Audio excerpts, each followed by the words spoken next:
এখানে $2 বিলিয়ন সমঝোতা হয়েছে।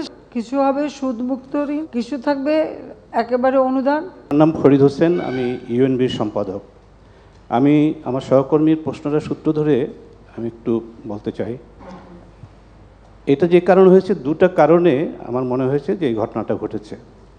একটা, আপনি সফর কিছুটা এগিয়ে নিয়ে এসছেন, ফিরে এসছেন, সেইটা সম্পর্কে বলা হয়েছিল যে আপনার কন্যা সায়মা ওয়াজেদ পুতুল অসুস্থ, প্রথমে বলা হয়েছিল এখানে। পরবর্তীতে সেটাকে আবার অন্য রকমের ব্যাখ্যা দেওয়া হয়েছে। এটা একটা। আরেকটা হচ্ছে যে আমরা $5 বিলিয়ন চীন আমাদের সহায়তা দিবে, এটা খুব জোরে সোরে বলা হচ্ছিল, কিন্তু আমাদেরকে তারা দিয়েছে 100 মিলিয়ন ইউয়ান। 100 মিলিয়ন ইউয়ান বা ডলার। আপনি এই থেকে আপনার লেখার পর এখানে $2 বিলিয়ন সমঝোতা হয়েছে। সেটা কিছু থাকবে একেবারে অনুদান, কিছু হবে সুদমুক্ত ঋণ, কিছু হবে এরকম। সেটা আরেকটা ক্যাটাগরিতে আপনার। কিন্তু যে অ্যানাউন্সমেন্ট একটা হয়েছে, আমাদের পররাষ্ট্রমন্ত্রী বলেছেন, আমি আমাদের রিপোর্টে দেখেছি, ভারতের বেশ কয়েকটা গণমাধ্যমে এবং বিশেষত ইকোনমিক টাইমসে আপনার এই কথাটা এইভাবেই লিখেছে যে upset PM Hasina Returns from China.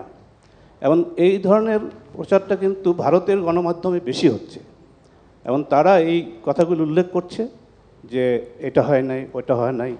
সেইটার সূত্র ধরেই আমরা এখানে আপনার কাছে আপনার প্রতিক্রিয়া আরও বিস্তারিত জানতে চাই। ধন্যবাদ।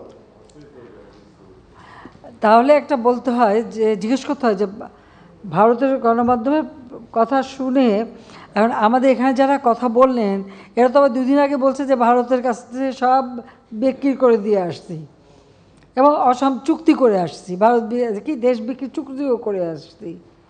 তখন কোনটা ঠিক? আমার মেয়েকে ওরা দাওয়াত দিয়েছিল, ওদের হেলথ মিনিস্ট্রি থেকে দাওয়াত পেয়েছিল, ওর যাওয়ার কথা। সে এসছে, সকালবেলা যাওয়ার কথা, ওর প্রচণ্ড জ্বর ছিল, যেতে পারিনি আমার সাথে, এটা বাস্তবতা। এখন আমি একটা মা, ওই অবস্থায় মেয়েকে রেখে আমাকে চলে যেতে হয়। তা আমার যখন সমস্ত আনুষ্ঠানিক সমস্ত কর্মসূচি কিন্তু আমাদের শেষ হয়ে যায়। আমাদের কিন্তু 11 তারিখে এসে পৌঁছানোর কথা, আমরা 11 তারিখে এসছি, হয়তো 11 তারিখ বিকেলে আসতাম, সে আমি আর্লি মর্নিংয়ে আসছি, মাত্র 5 ঘন্টা না 6 ঘন্টার ডিফারেন্স। তো এই 6 ঘন্টার মধ্যেই এত বড় তোলপাড় হয়ে যাবে, এটা তো বুঝতে পারিনি। আর তাছাড়া এটা আজকে নতুন না। আমরা যখন এর আগে ভারতে গেলাম, আমার তো 3 দিন না 4 দিনের প্রোগ্রাম ছিল। যখন ফ্রান্সের প্রেসিডেন্ট বললেন যে উনি বাংলাদেশে আসবেন, তা আমার একটা দায়িত্বই ছিল যে উনি বাংলাদেশে যখন আসবেন তার আগে আমার ঢাকায় এসে পৌঁছানোর কথা, পৌঁছে ওনাকে আমি রিসিভ করব। আমি কিন্তু ভারতের সেই 2 দিনের প্রোগ্রাম ক্যান্সেল করে দিয়ে আমি চলে আসলাম, এসে ওনাকে রিসিভ করলাম। এছাড়াও পৃথিবীর বহু দেশে আমি যখন যাই, আমার যখন অফিসিয়াল কাজগুলি শেষ হয়ে যায়, তা আমার তখন শপিংয়েও যাওয়ার নাই, দেখারও জায়গা নাই, বেড়ানোরও কিছু নাই। আমি যখন যত তাড়াতাড়ি পারি দেশে ফিরে আসি। এটা একবার না, এটা বহুবার আমি এভাবে এসেছি। এটা আমার, যদি আপনারা প্রোগ্রাম দেখেন দেখবেন, আমি অনেকবারই যখনই আমি অ্যাভেলেবল মানে সুযোগটা পেয়েছি আমি চলে আসছি তাড়াতাড়ি করে।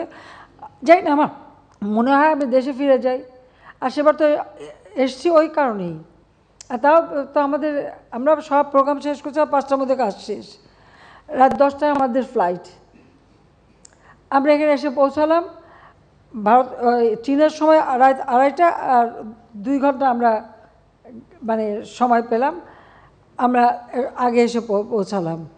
টেইলউইন্ড ছিল, একটু তাড়াতাড়ি প্লেনটা চলে আসছে। এটা হলো বাস্তবতা।